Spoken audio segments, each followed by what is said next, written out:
Je suis d'abord très heureux d'avoir deux ministres avec moi. Ce matin, on était dans le salon de la CPME. Oui.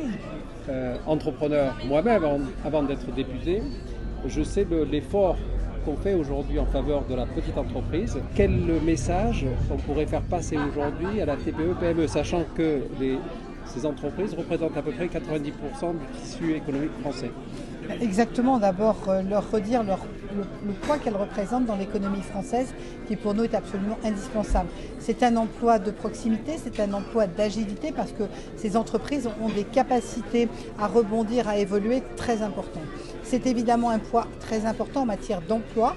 Et je voudrais souligner, c'est le message que j'ai passé ce matin, le partenariat avec France Travail. Quand ces PME nous expliquent qu'elles ont du mal à recruter, je réponds, l'État est à vos côtés, notamment avec France Travail, avec une capacité à aller chercher des gens en recherche d'emploi, à leur permettre d'avoir des stages d'immersion pour ensuite venir rejoindre ces entreprises. Et puis l'État est également aux côtés des PME avec l'apprentissage.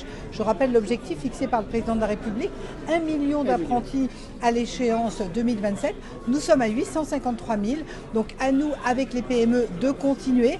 C'est un accompagnement pour la PME de 6 000 € pour l'embauche d'un apprenti. C'est la garantie de quelqu'un qui va être formé, qui va être évidemment connaître, avoir un savoir-être dans l'entreprise. Et c'est aussi la capacité d'accueillir des nouvelles compétences, parce que c'est aussi bien des infrabacs que des niveaux 8. Donc c'est vraiment la possibilité pour la PME d'avoir un personnel qualifié. Alors, on parle emploi, et on a la ministre également de la ville, de la politique de la ville. Et de la citoyenneté, mon cher. Et de la citoyenneté. Et du Marseille en grand, mon ami. Et de Marseille en grand. Aujourd'hui, on a des problèmes de recrutement. Et effectivement, il faut s'occuper de la formation, etc.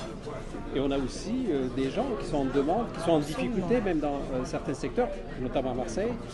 Que fait la ministre là-dessus? Alors, elle suit les lignes fixées par le président de la République. Je porte, et j'ai la chance de porter, au-delà même du plan Marseille en grand, quartier entrepreneur 2030, qui est une volonté du président de la République. Par exemple, de pouvoir permettre à nos jeunes dans les quartiers prioritaires d'être accompagnés pour devenir chef d'entreprise, petite entreprise, moyenne entreprise, grande entreprise.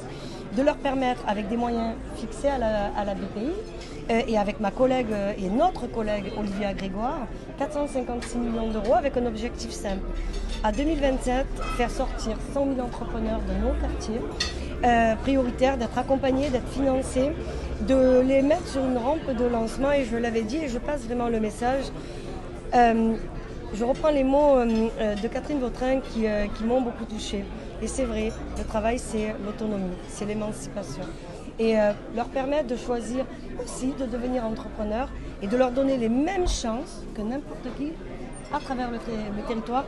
C'est une volonté du président de la République, je la porte et je sais qu'on va y arriver ensemble, puisque Olivia Grégoire, Catherine Vautrin, Sabrina Agresti-Roubache, ça va faire du bruit. Les femmes du gouvernement sont mobilisées. Merci à vous deux pour ce que vous faites, pour l'emploi, pour les entreprises. Merci, et vive les entreprises. Et vive les entreprises.